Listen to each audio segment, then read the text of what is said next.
there's some certain truths around what motivates or the lens that people look at. So it's less about, for me, it's less about putting somebody in a box and say, oh, you're on the Myers-Briggs, you're extrovert or introverted. Yeah. I'm not so much into that as, oh, this is the lens that you see the world as.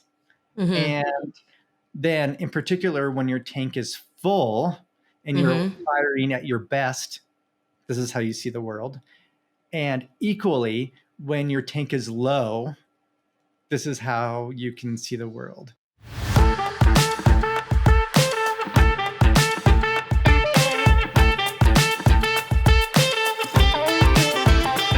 Welcome to Beyond the Ping Pong Table, the podcast that delves into workplace culture that puts people first. I'm Tabrizi, your host, joined by Kris Kaull, a leading figure in innovation, leadership, and fostering human connections within the EMS industry. Kris's journey began as a firefighter at DMT before launching paramedic.com and co-founding EMS1.com. Now serving as the Chief Growth Officer at Pulsera, Kris brings his extensive experience from roles such as firefighter captain, paramedic, and ambulance service director to his current practice as a critical care flight paramedic across rural Montana and Yellowstone National Park. Kris and I share a history dating back to 2007 with his co-founding of EMS1, where I was creating cutting-edge video content in public safety. Our collaboration took us across the country, capturing conferences, expos, and training content. And this was really at the very, very start of my career. So I'm really grateful and excited to have you here today because I always look back to that time and look at you as one of those true leaders. And we had so much fun together. And I just know how many people respected you. So I'm so excited to have you here today. Welcome, Kris. 2007, huh? Wow. Isn't it? Yeah. 2017. That would be a decade. And now it's 2024. You're good at math. It's life. Life is going by. I mean, when you start looking at those dates of like 15 years, 17 years ago, that's great. Yeah. It's quite a timeline. And I feel like it's been a really long time since you and I have connected like this. But thanks to like LinkedIn and definitely Facebook, I have to say that I've been able to kind of keep a pulse on what's going on in your life. Your kids are all grown up since I last saw them. And it's just really awesome to get to sit here face to face again. Yeah, I missed you. That's the value of online media. There's definitely so much with online media, but one of the things is that I do feel like I've lived life alongside of you and kept up with what's going on, which is always great. Yeah, I agree. So I've been having a lot of fun with this first question, and I don't think I know this about you, but what was your first job ever and how old were you?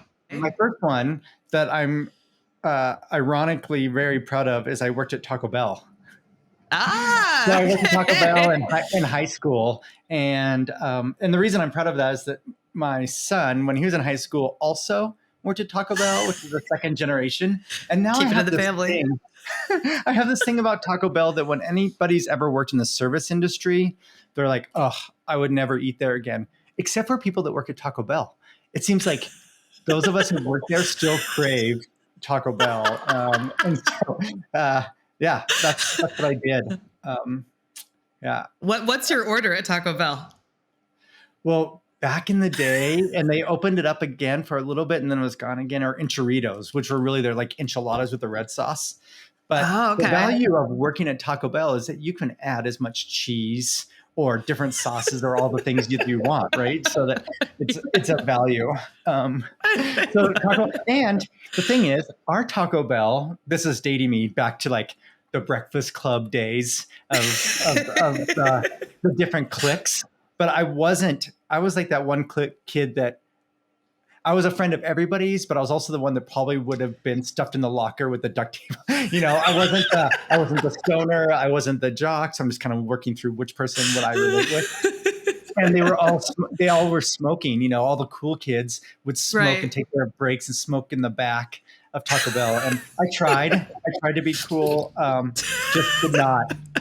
As you can imagine, could you see me just like lighting up a cigarette? And, no, of course not. And so because of that, I was kind of the lowest on the social totem pole of high school employees there. And so I did the things like back then you actually fried your taco shells. So you'd actually put them in this little mold, the corn tortillas, and then put them in the grease. So I got stuck with the fryer, right? Or where I would just come home full of that because I didn't know how to Yeah. smoke. Couldn't inhale. I love it. But what was interesting is that I've been following and reading in preparation for this. So first of all, thank you for having me. I'm always humbled and surprised when people ask me to hang out. And one of those questions is like, well, I'm not an expert in that. I don't know what I know. But when you ask, what's your first job?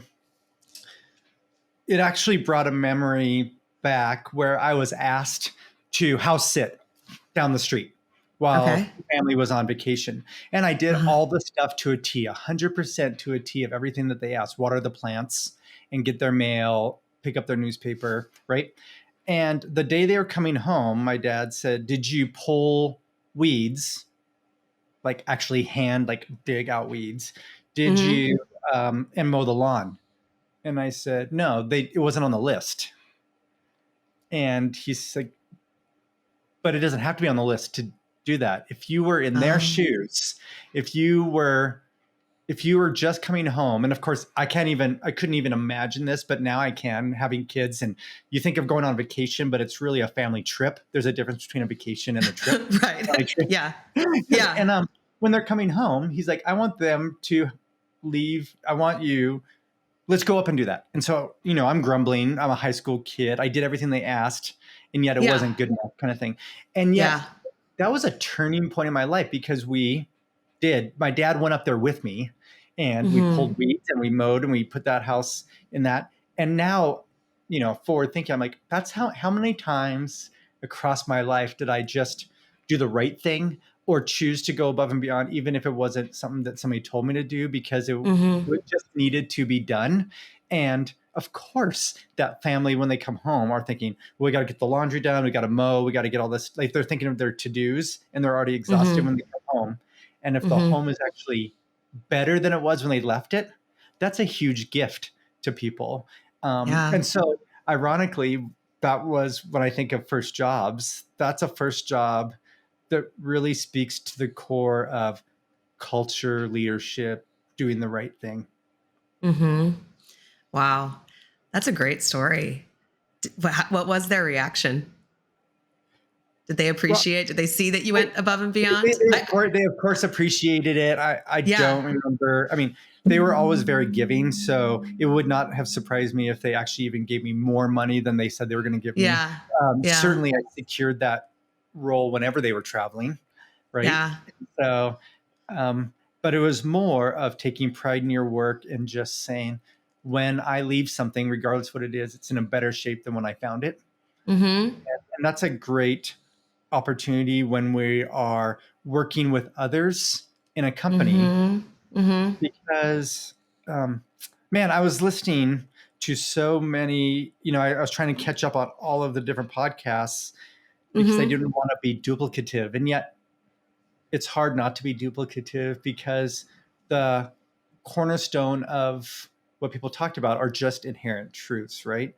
And one of them is that people will say is they don't leave their job, they leave their manager. And or when somebody says, I don't get paid enough, I do think that's valuable. I do think that's important.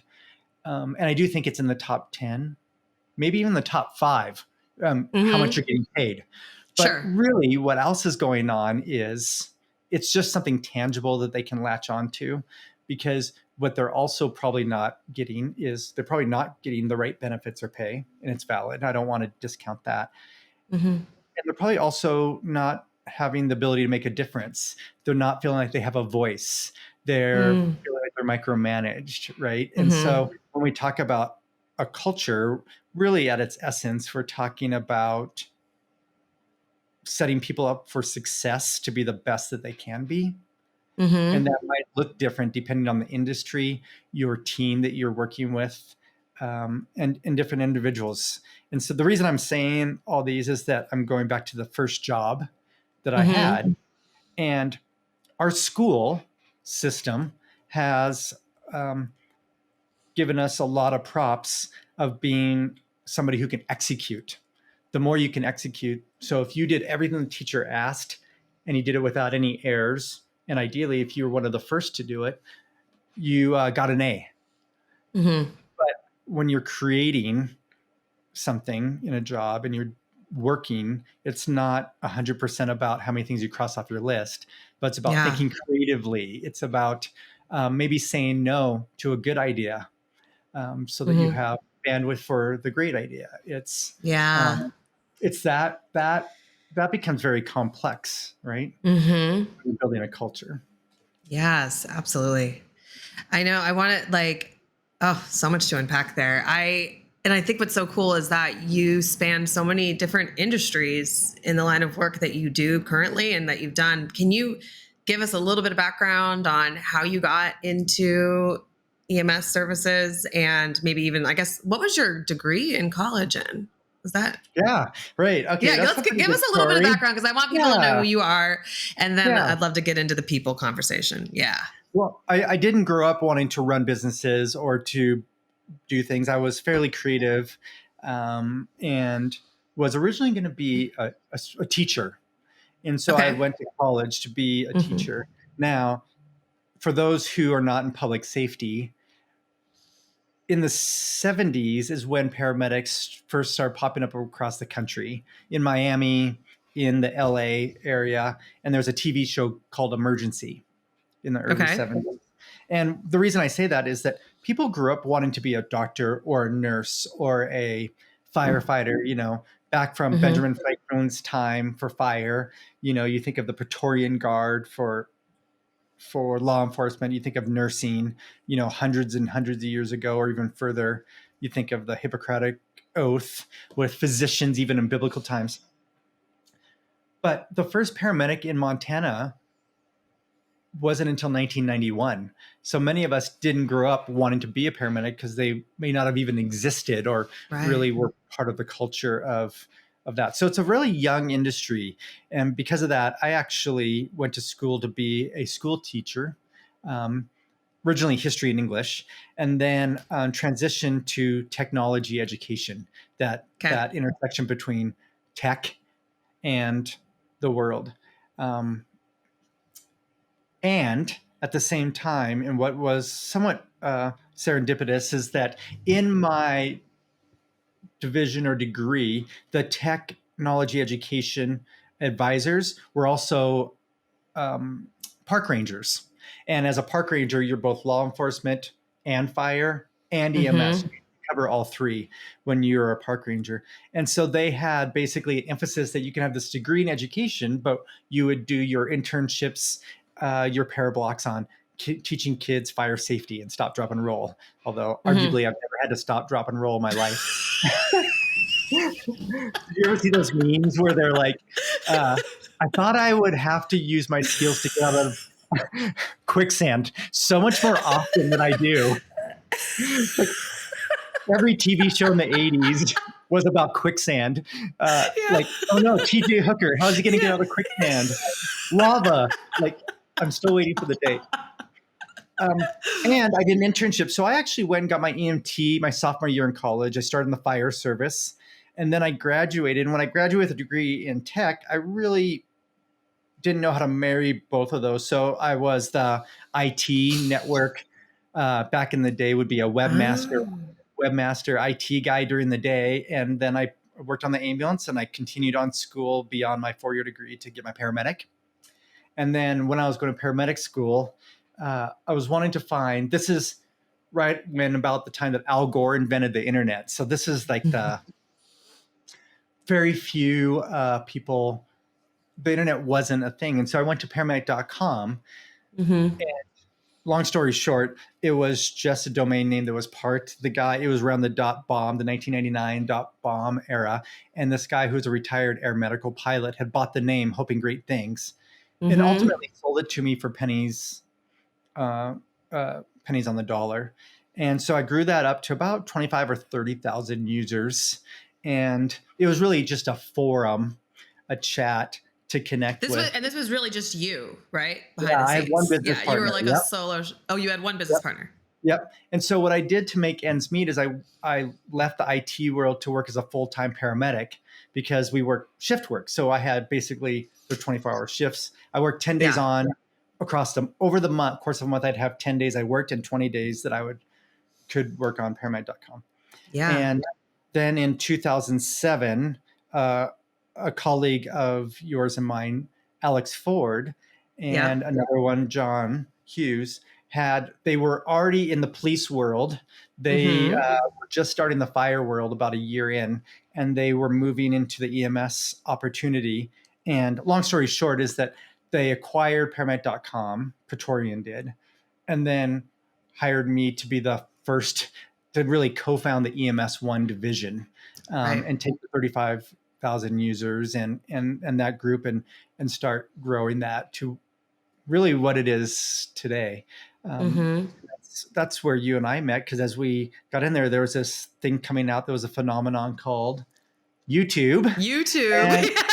And, and we're like, and one of the things that I think that Alex Ford did really well is instead of nickel and diming, kind of seeing what the competition's doing and then trying to one up them, which in public safety, that happened a lot. Yeah. Praetorian said, what are the best amazing things that others are doing in online media, and how do we apply that to public safety? Right. And so you were instrumental. It's so great to look back at. We're like, we should do video. We should find somebody who understands how to do video. and then you really started the video team. Right? At that time. It was. Yeah. So I did that. And then 2000, not quite, but about 10 years in, then I left to help start. I was employee number 2 or 3 for a company called Pulsera. And Pulsera is really, once again, the value and why people love Pulsera is that in the real world, we use our phone for everything. One of the things we don't use our phone very often to do is to talk. We actually use it for literally everything. Right. But when it comes to healthcare, instead, what we do is we use pagers and answering services and fax machines and walkie-talkies. And so there's a lot of inefficiency in communication. So really, at a nutshell, Pulsera is really a HIPAA-compliant WhatsApp, the ability to connect the right people at the right time and have a conversation around the patient as the case evolves with great success. So that's really been what I've done along those lines. And I have not left the clinical field. I work very part-time, but I still pick up shifts as a flight paramedic on a helicopter. And then we've had just different other side things always throughout our life. So we have some real estate between my wife and I.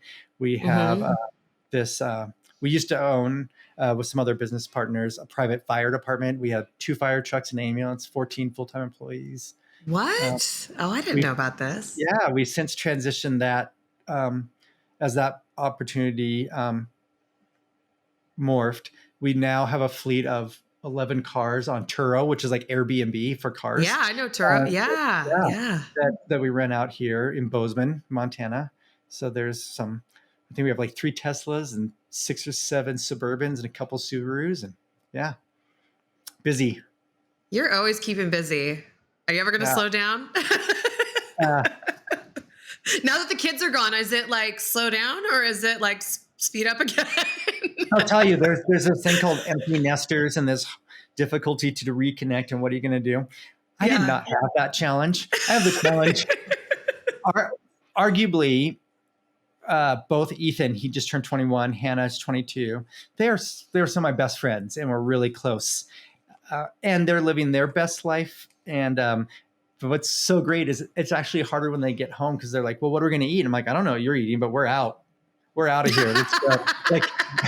Like our life has become so easy to do that, to travel and that kind of thing. But I do think that change, that opportunity now is to have these type of conversations, to pay it forward and to spend more time mentoring and helping nurture the next level of generation. I don't think going back to what we started with you go to school and you're graded on, and you're tested, and your performance is measured on the ability to cross things off your list. Mm-hmm. And so the concept of delegating, to give authority to others, to empower them, to give them a voice and the tools, that's not something that has ever been taught. For 18 years of your life, you've actually been taught to just do. And Right. now, like, how do you do that? And how do you empower? And you hear those stories, right? Like, where people are like, well, they're really good at what they do, but I feel like I'm always micromanaged by them, or I feel like Mm-hmm. they just step all over me I'm sure that the person who's waking up doesn't say, who can I micromanage today? Who can I annoy today? Right. But that's their skill set that they've been taught is Mm-hmm. valuable. Mm-hmm. Yeah. So that's my story. Yes, that's Yeah. great. Oh my Yeah. gosh, there's some new things I didn't know about in there as well. Um, so you really saw a need for more resources and education when starting paramedic.com, right? That was like, Right. And that's the marriage of like my background, my degree in yeah, education, and my love for yeah, teaching with yeah, technology, yeah, with the ability to tangibly make a difference, and public safety is one of those great industries that it's really easy to get to the core and the passion of the people who work in public safety, right? absolutely. And Oh yeah. and so that's that ability. And for those who are listening, really, if I had to distill it down, I'm really just a storyteller. I really like to tell Mm-hmm. stories, and Yeah. my particular area to tell stories is in public safety. That's my Mm-hmm. area. Awesome. That's awesome. So you've worn a lot of hats. And as someone who's led teams both on the front lines and at a desk in the technology sector, how do you find the approach to motivating your team differs? Or is it similar in a lot of ways in those different environments? Um, that's a yes and no, right? I think Okay. it's the same in that you're hanging out with people, and in order to get Mm-hmm. people to perform at the best that they can, you have to meet them where they are. Mm-hmm. Now, what's different is that the public safety tends to be black and white thinkers. They tend to be executors. They tend to be like, it's either a good idea or a bad idea. So you have to like walk them through that there could be an alternative idea, and it's not just how we've always done it before. Mm-hmm. And then when you work, I tend to gravitate to the artsy side of the company. I tend not to Mm-hmm. be as much on the engineering development, although I do have a very organized, neat, structured way I think about stuff. Mm-hmm. I gravitate to the film and marketing teams, right? And that group tends to be less process and more heart. And so you have a lot of Yeah. opportunities to meet them where they are based on one, where they are in their life, and two, what makes them tick. Mm-hmm. Have you ever played around with the Enneagram? Gosh, that's come up a couple times recently, and I Oh, I have? haven't. No, Yeah. yeah, Well, yeah. I I'll was just send it talking maybe about that. in the show notes. I'll send, there's probably I'm not an expert, but I have found that, you know, whether it's Myers-Briggs personality type, Enneagram personality type, I'm a oldest child, I'm the baby, I'm the middle child, Yeah, yeah, I'm a Cancer, you're a Virgo. There's right. some certain truths around what motivates or the lens that people look at. So it's less Mm-hmm. about, for me, it's less about putting somebody in a box and say, oh, you're on the Myers-Briggs, you're extrovert or introverted. Yeah. I'm not so much into that as, oh, this is the lens that you see the world as. Mm-hmm. And then, in particular, when your tank is full and you're Mm-hmm. firing at your best, this is how you see the world. And equally, when your tank is low, this is how you can see the world. And I'll use my family. I'll use my wife and I. I'm on the Enneagram. I'm a pleaser. Mm-hmm. And a performer. And I know that's probably my greatest strength. And my weakness is that to say no is really hard for me. And I want to say yes, and I want to do a good job. And uh, for true disclosure, how much how many times did I text Farron saying, I've listened to all the podcasts and I don't want to do this. know. I'm trying to do all these things. And right. Yeah. That's the pleaser side of me that I know. Yeah. But I don't look at it as, oh, she's interviewing me. I'm like, well, how many people could listen to this and what could they be doing with their life outside of this? That's a big weight. I don't want to waste their time. Right. My wife is an Enneagram 1, wing 9, 9, wing 1. If these don't make sense, I'll explain to them. And so she's very critical of how the world could be and very justice driven. So we'll both be doing the same thing, but I'm doing it because I'm doing it from the sense of trying to please others. Mm-hmm. And she's just doing it because it's the right thing to do. Yeah. Give others a voice, the voice for the voiceless, to serve the underserved, right? And I do it because I want to please them. She's doing it because they need it, right? And however, when we're hanging out as a pleaser, I would just do things for her in anticipation. She doesn't necessarily do things for me unless I ask her to do them for me because it doesn't even hit her radar. And so when my tank's full, I don't care. That's great. But when my tank's empty, I know I have a sensitivity because I am pretty sensitive to be like, how come I'm doing this all by myself? Why isn't she helping me? But that's all my baggage, right? That's me. Yeah. Mm-hmm. And same for her. I can say something like, Sarah, that was really frustrating for me when you said this yesterday. And then instead of it being something that she just said to me, she just said it. It wasn't personal. Mm-hmm. At the very surface level, she can internalize that because she's so critical of how things could be. She once said to me, you think that I'm critical outwardly, and she's such a loving person. So those who don't know her, this makes it sound like that. She's like, but you should see the voice that's in my head of a recovering perfectionist and trying to be good enough. You should see the critical voice in my head.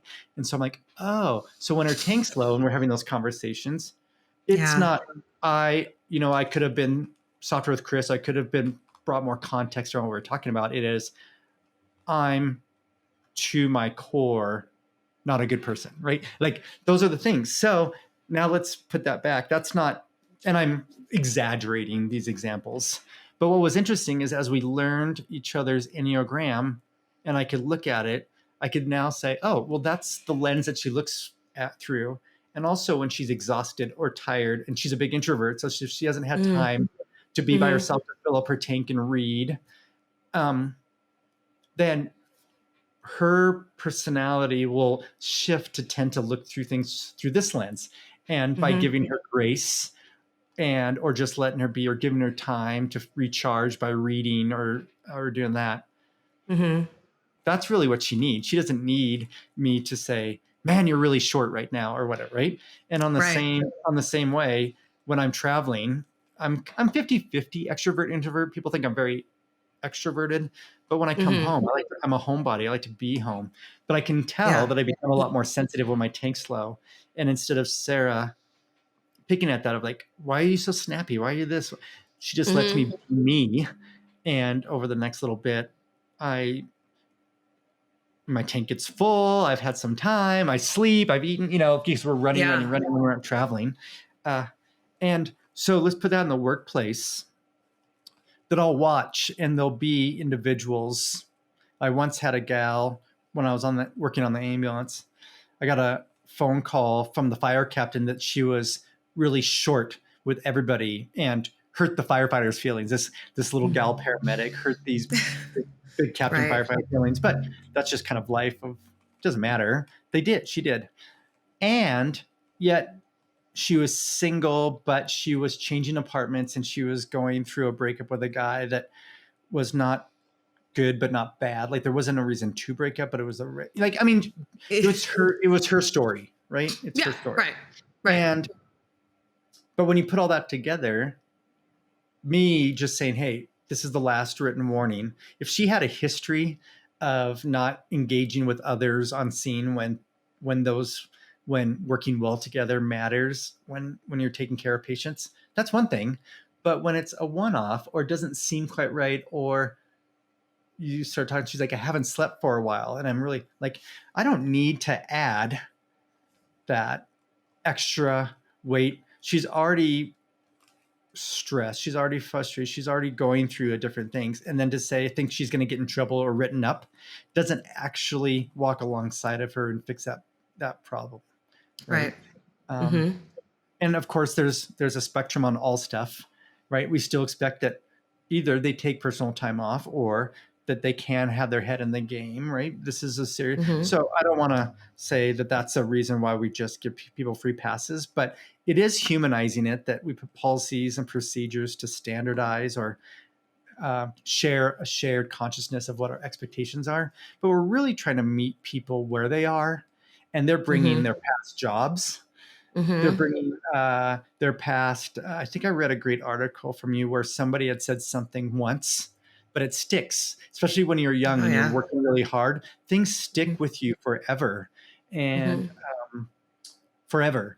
And to work through that and to say, well, wait, is that true? Is that changing?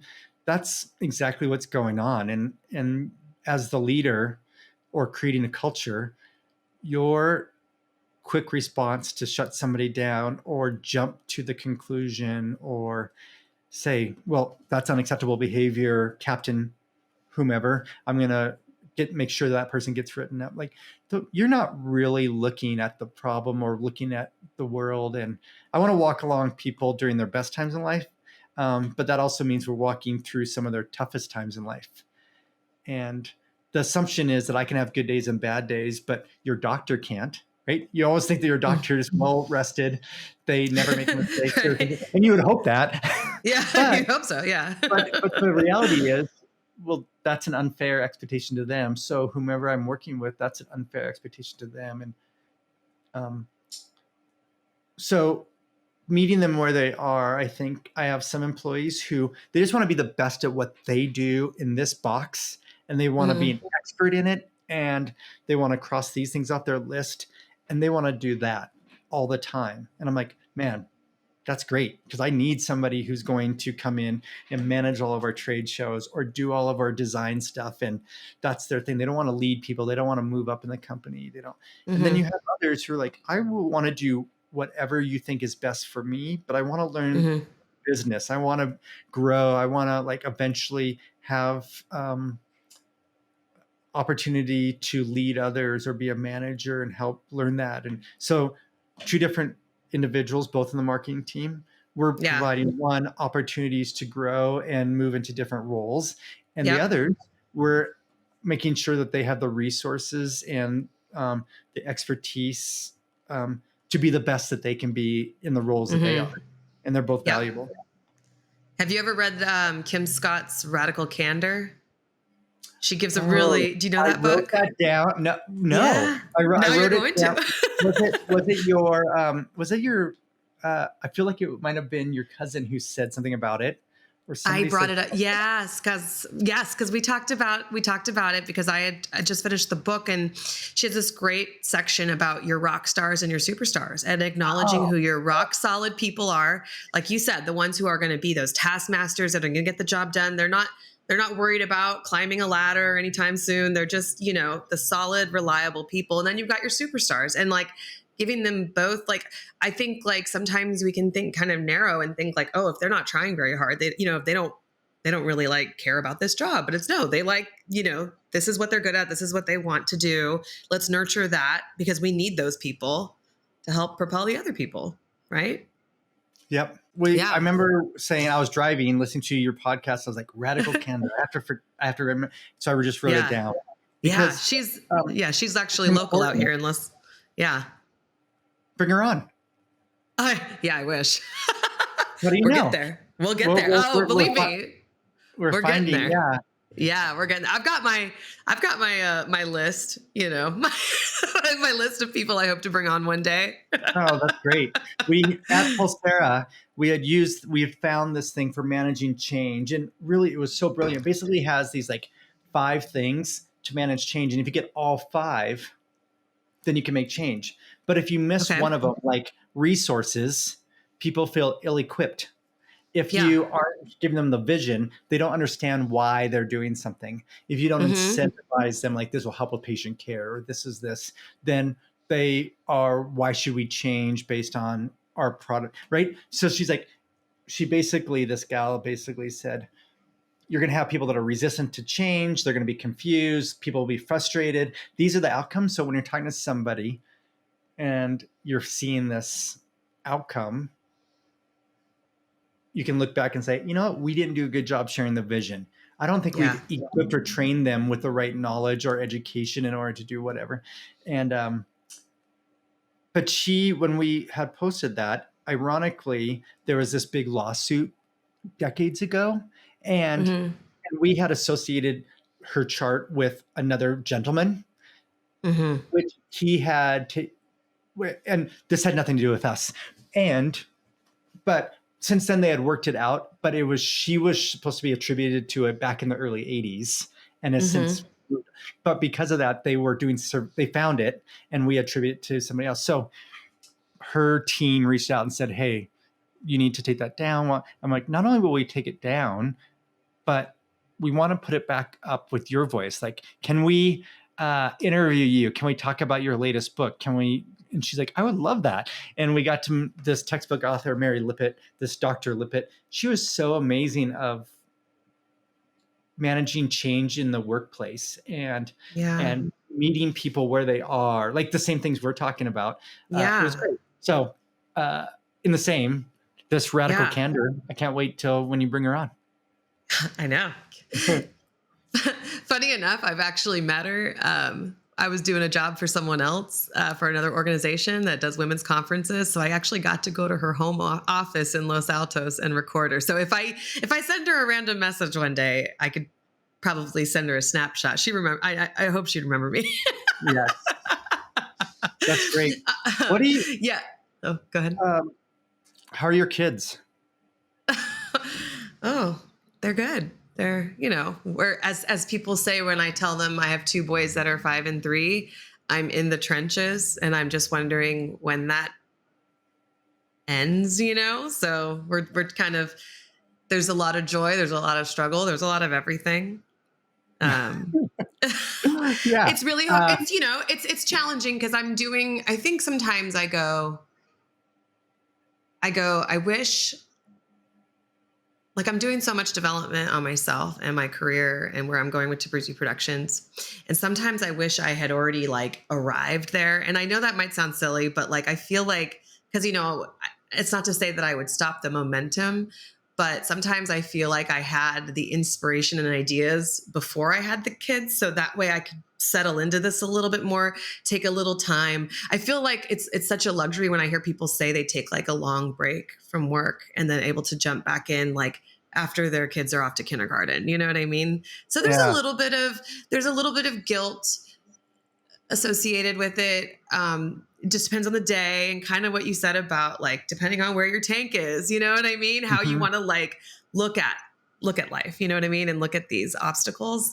So that's kind of what I've been feeling though these days. Is sometimes I wish I could maybe slow down a little bit, but I know if I do, this is just not the time to do it. This is, I kind of need to get myself back on track and, it's complicated, but, it is.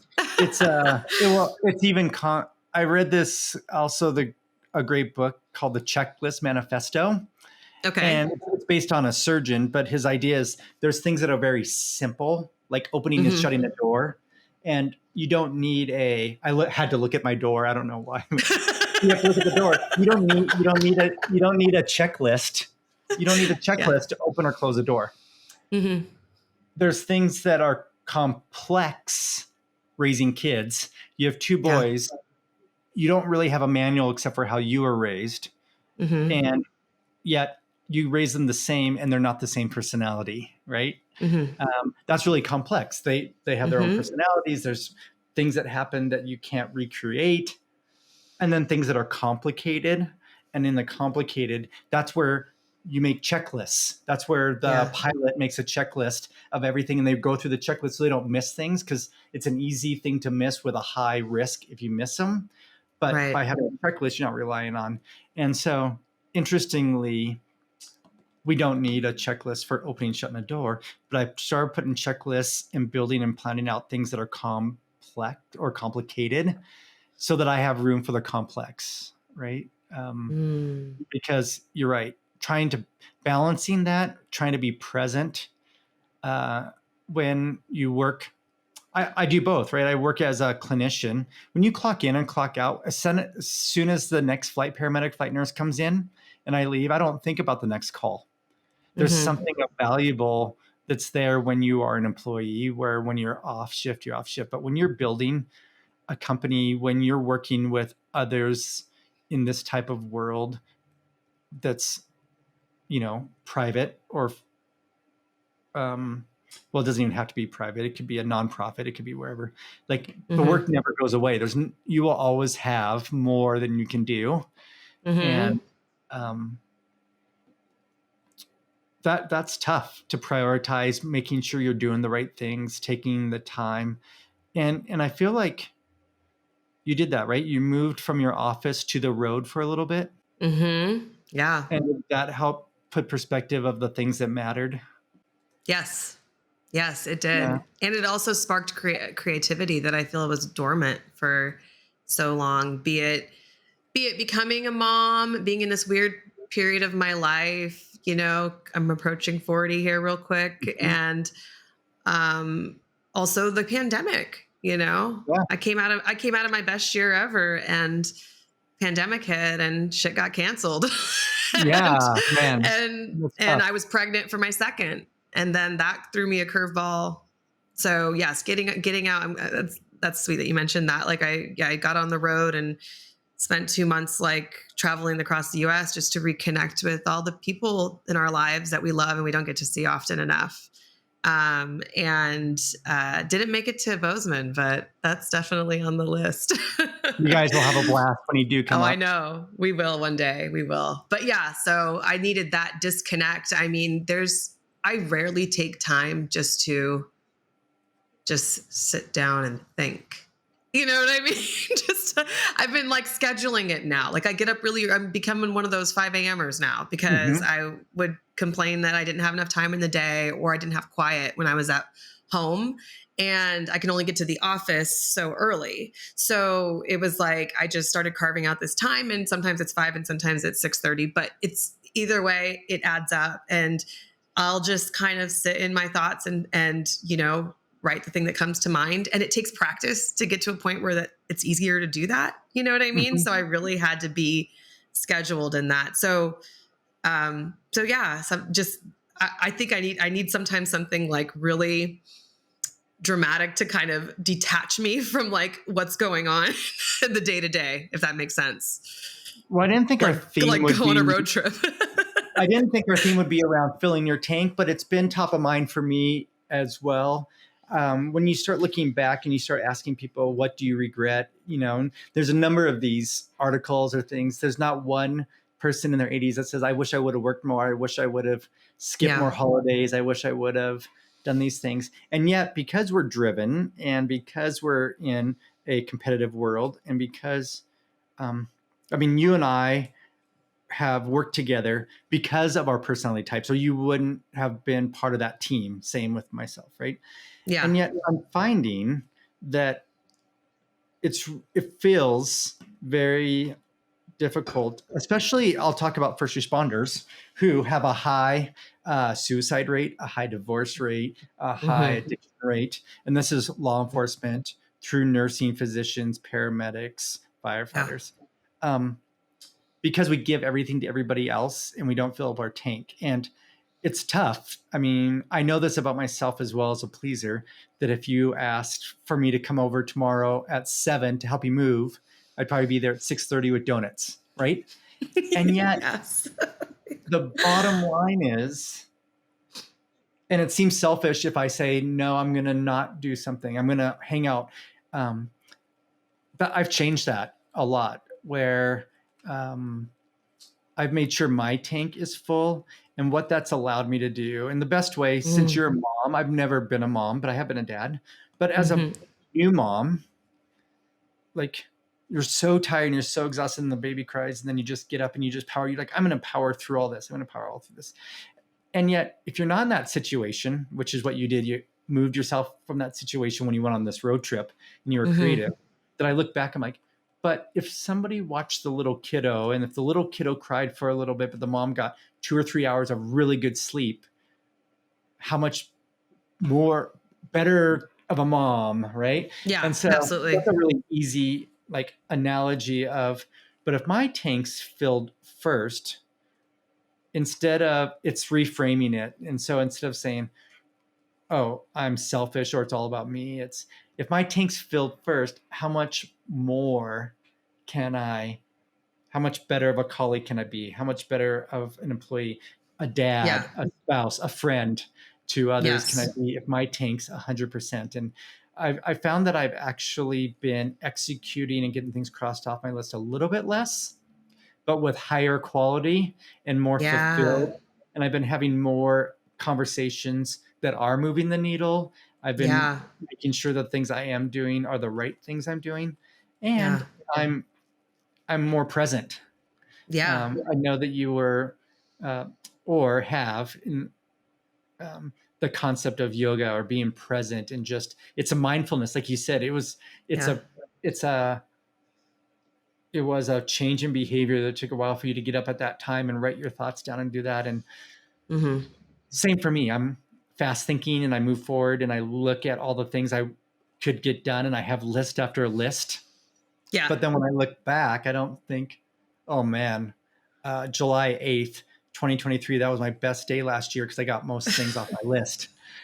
Right. That's a really good point. Yeah. Yeah. Absolutely. That is important. And in the same way, right, this conversation, when I say becomes about people, is that we're slowing down and asking you how your kiddos are, how your partner is, how that trip was there, where are you in your journey, and like all the great things, and also where some of those things are tough, and people get that because they're just a few years or a decade or a few decades, depending on where they are in life, ahead of you. And then at the same time, you're looking back at the 2007 fair and there's people just starting out their journey, and you're like, if you knew what I know now, you know how much easier it was when I didn't have kids. But I would have never said that to you. Like, you don't even know what it's like to be stress fair, because that doesn't matter at that point in life. In your world, you are maxed out, and now, and the next level, and then when you have other people that report to you, or they're starting to make decisions. I think one of the hardest things is when you're starting to make decisions of hiring others or outsource or contract, and they start to rely on it. So they start making life decisions of getting more serious, getting married, buying a home, having kids. That's a weight on entrepreneurials of like, wait, I was just barely able to handle my own life, much less be responsible for others, for sure. Right. So asking you, like, how are you doing? Asking your employee, like, how are you doing? A lot of people say fine. You're like, been stressed or good? Did you have a good weekend? I mean, I always try to slow down the conversation because we jump in on our Zoom. We clock in Zoom, we clock out in Zoom. And so they're like, okay, Kris, I jumped on this meeting because I want to. And I'm like, I'll let them just go and get all their words out. And then I'm like, how's your heart today? Like, how are you doing? Like, what's going on? Like, what makes you excited about work? What are you like super frustrated about at Pulsera that I can walk through? Or what do you think you would change if you ran the world? And it's not every conversation. We can't just all hold hands at every conversation, but I do try to keep a good, pulse on how my team is doing holistically, and encouraging them to be balanced. And that's a really, like, work-life balance is a really tough thing. I'm an 80s kid. You know, I was born in the 70s, grew up in the 80s. I'm an 100% 80s kid. And that work-life balance, it was work hard. And then when you retire, you can do these things. And I think these next generations have that balance of like, do something Yeah. well and enjoy life at the Yes. same time.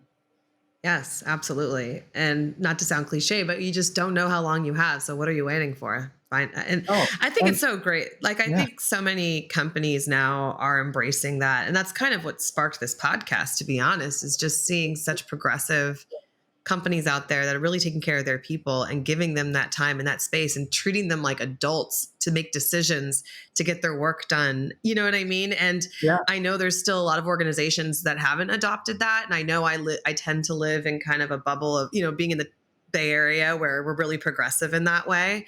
But I just hope, if anything, this podcast could reach some people to give some ideas of some things, oh because man, that work-life balance, like you hit the nail on the head. Right? Like we talk about work-life balance, I think a lot on the day-to-day, but really just thinking about the big picture. I don't want to wait till I'm 60 to go to, Africa. Like, I want to well, go that's the next thing. year. Yeah. I don't know if I could do this.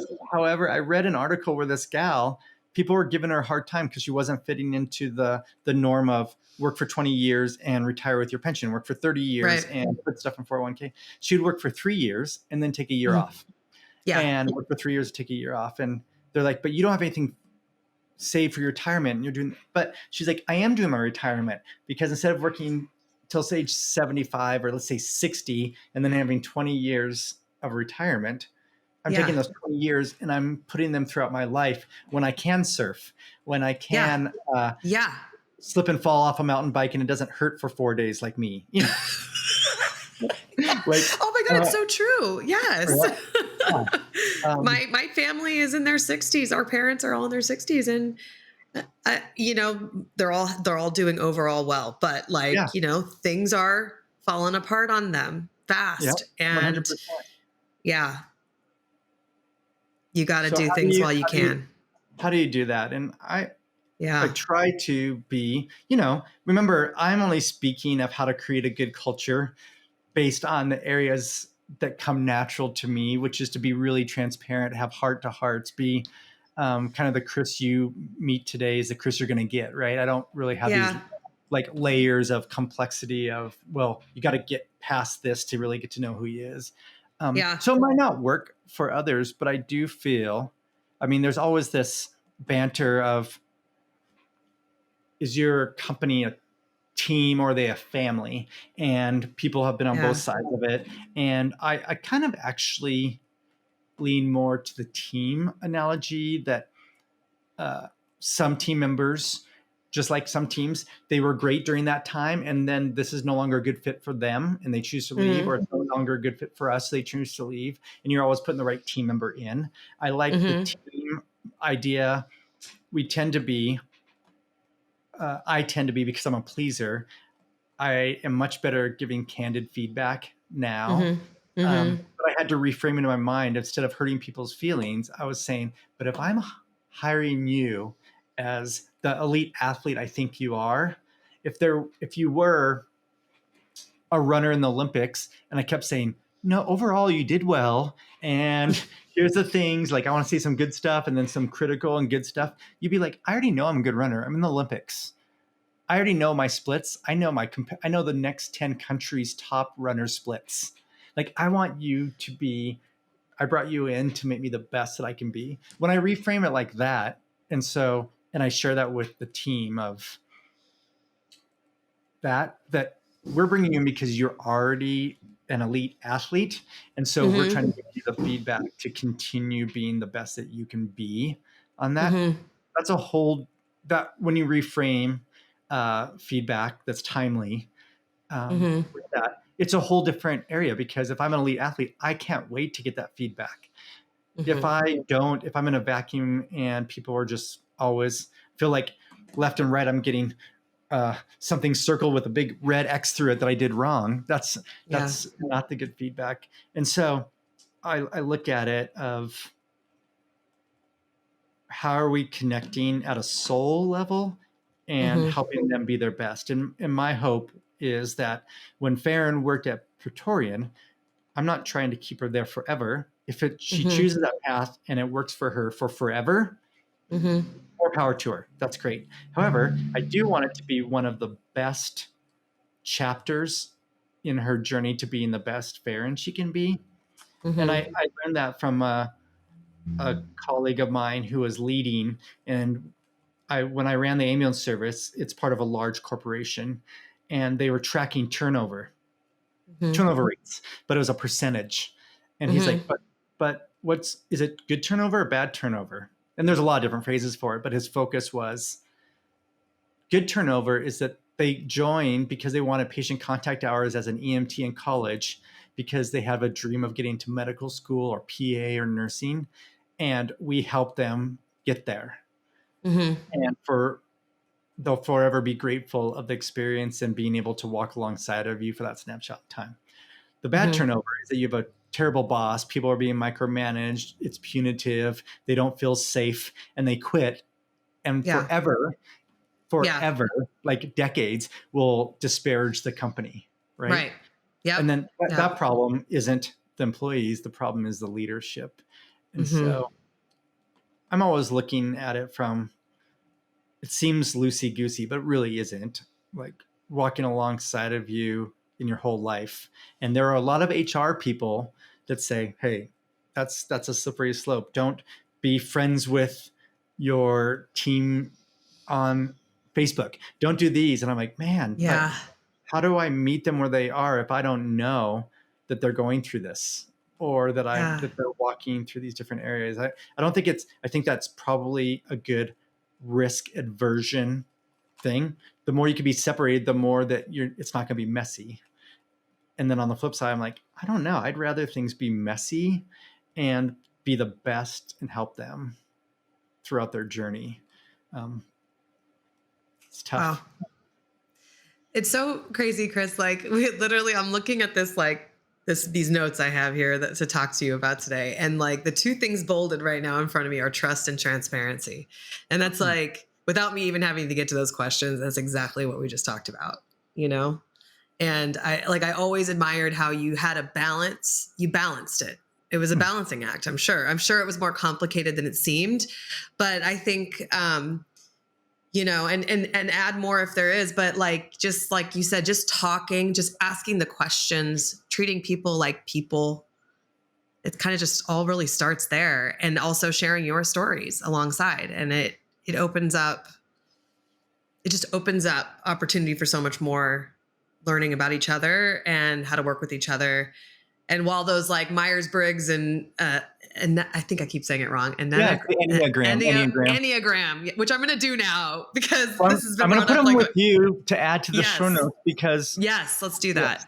Yeah. Because I remember being in a management role at my last company 10 years ago, and we did the Myers-Briggs, and that was the first time I'd ever done anything like that as well. And I remember it did open up a lot about my team that I didn't know. So, and it did teach me how to talk to them differently because we're not all the same. So I think that's so important. Yeah. Well, and people should do it only from a self-awareness. They should do it, right? Like Sarah and I will be hanging out. I'm like, what do you think your mom is? And she'll say, she's a 6. Now, for what the Enneagram is basically personality types of 1 through 9. And when you tend to, let's say it goes 1 through 9. So if you're a 9, you also might have some tendencies towards a 1 or an 8, but you're kind of in that third of the group. And, but there's so many great podcasts and resources. And what I found is starting the journey with me of me being the best that I can be. It's not easy. There's some great books that they tell a story and they're like, but when your tank is low, this is how you see the world. I'm like, oh, that makes so much sense. I see the world like that. Yeah. But more importantly, others don't see the world like that when their tank's low. They're short, or they're closed off, or they're in their head, or they're guarded, or, or sad, or because they're processing it differently through that. And it takes 15 minutes to walk through it. And then you can it's just great because it's not the answer. It's just a tool. And so we've done that with our team. And then I can look at each individual. I'm like, in our team meeting with Zoom and all these photos, I'm like, something's going on, or that didn't relate well. And I'll dig in with that person later. And they're like, well, Kris, you're responding to all these emails and you're going through and I'm doing all this work, but then I get it back from you and it just is full of red ink, figuratively. Like you edit it. It's like, maybe I shouldn't even do it. You should just do it. Cause I feel like you're just redoing all my stuff. I'm like, oh, they're interpreting. And then they put that through their lens because their tank was low, that I'm not good enough. I don't even know why I'm here. And I was like, man, I looked at it where nothing is more difficult in the world than having a blank screen with a flashing cursor. By you even giving me bullets or giving that idea, I can riff off of you. And it's like a music, like you're starting something and I'm riffing off of you and we're going back and forth. So I look at it like, you're saving me 90% of the work and I'm able to take that and do the next thing. And yet I guess I could spend a little bit of time teaching you how to edit or think differently, or why I edited or changed that. So I started just, instead of editing, taking it onto another page, doing it, and then putting rationale of like, I'm thinking this, or I always find these tips to make it more compelling. If you move the hook, we were taught to do an intro, a body, and then the summary. But usually the summary is what the most important thing is. And we buried that lead, moved that to the very top. Yeah, move it up to the top. Like, and I'm like, she's like, those 20 minutes of just walking through some of your best practices and memorializing that just jumped to here by you and I having a transparent conversation of your perspective. Like in my mind, I couldn't even think that it would be anything else, that I'm not good enough and I shouldn't even be in this job, which mortified me, right? As the boss. That was a miss. Like I was thinking just the opposite. She's such a great chiseled athlete that I'm just giving her the feedback, but I wasn't giving any context around it. And so I have story after story. And yet I do think you asked about being transparent. And I had a challenge after a couple of years of EMS 1 is highly visible. Farron, for those who are on this podcast who don't know, I could easily say is the leading videographer who could tell a story in public safety, right? And as we walk through that, that's this gift of doing that. And yet then people say, well, if she's so good, I'm not relatable. I'm just starting in the industry. That's not what you want. You want them to know. And so I had gotten the reputation of super smart, can make anything happen, well connected to everybody. And I'm like, man, that was not my journey. My journey was people tell me I wasn't good enough. People tell me that I didn't fit in because I was too creative. Like I didn't like rules as a paramedic. And it was a very paramilitary, public safety is very paramilitary, like, you know, you're the rookie. Like we're seeing those things start to fall, those old guard type mentalities start to fall finally. But there is hazing and there was all these, like my journey was me, a few people throughout my life at the right time, putting their arm around me and walking through for me to stay. And so it was only the last couple of years. I'm like, I didn't not tell the whole story on purpose. I just focus on the things that I was good at talking about, but I'm going to start talking about the failures of Kris Kaull or the challenges I had. And there's a lot of people who want to speak publicly at a national level. And number one thing is that they're always focused on trying to be perfect. They don't want what other people will think of them. And I'm like, except that the more real you are, then the more relatable you are. And people will say, man, that person connected with me at a soul level. And yet you might not have been perfect. Who cares about the ums and those things? You were connecting with them at a human level. Like that, those are key. And it took me a long time. You know, I'm a pleaser. I want things to be perfect. I'm a perfectionist and a pleaser, probably the two worst, right? So it's complex. It's good stuff though, Farron. It's such good stuff. Oh my gosh. And I feel like we need to set a date for another conversation, because you just made me think of something too. And going back to that teaching background and how you wanted to teach and how you ended up teaching just not in a classroom setting necessarily. Right. I would love to talk more about how giving feedback in a teachable way, you know what I mean? Kind of getting into that a little bit. I think that would be exactly. And I think that's something I could use a lot of help with too, you know? So as I grow my team and try, like you said, teaching, it's hard sometimes to teach the creativity part. You're like, well, this is what's in my head. That's just how I see it. But how do I help someone else understand how to look at it that way and how to tell the story that way, or your dev team, and I'm being stereotypical, it's not true, but the people will move to certain areas because of their personalities. So they'll move into engineering, or they'll move into development, or they'll move into maybe in the operations team, you'll have the touchy-feely HR, but then you'll have the people that are finance, right? But I've always gravitated and been in the marketing, sales, CS, video teams, and they're very sensitive. They're very sensitive in a good way. Like they feel the story, they feel what other people. They're like, that's their strength, and to provide feedback in that world, and also keep people operating at their best. Whew. Yeah, that's a good one. That's a good topic for another day. Oh, we'll have to do that. Oh my gosh, this is so great. And I just have to end by saying one little thing, because we talked about a couple times, we talked about things that stick with you that people say in your life. And this is kind of silly, but one thing that stuck with me from back, I think we were in Florida. I think it was one of those expos or something in Florida, and you were about to give a talk. Like you actually had to get up early in the morning, I think after we had a late night out, and give a talk that morning.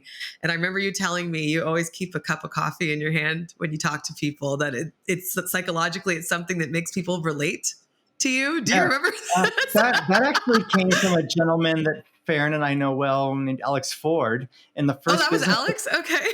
Well, I mean, I got that from Alex. And so I don't know if it was Alex. I don't know if it was Alex, but he stopped, and he didn't even like Starbucks coffee. And we were in Seattle, or we were meeting with a customer, and he's like, it doesn't matter. I'm like, I had just said very innocently, oh, I already drink a ton of coffee at the hotel. I'm fine. He's like, I know, but when we're going in there, they already have their walls up. They're already thinking we're trying to sell them something, but really we want to listen to see if there's an opportunity to partner. And there's nothing better than to do something that they can relate with in an early morning meeting, or that time. They can relate when you're carrying a cup of coffee, it just makes you more human. And to this day, I shared that same piece of advice with somebody the other day, and I rarely go up on stage without a cup of coffee, and it could be just water or something, but a coffie cup, something in my hand. It might be a security blanket now, but it does.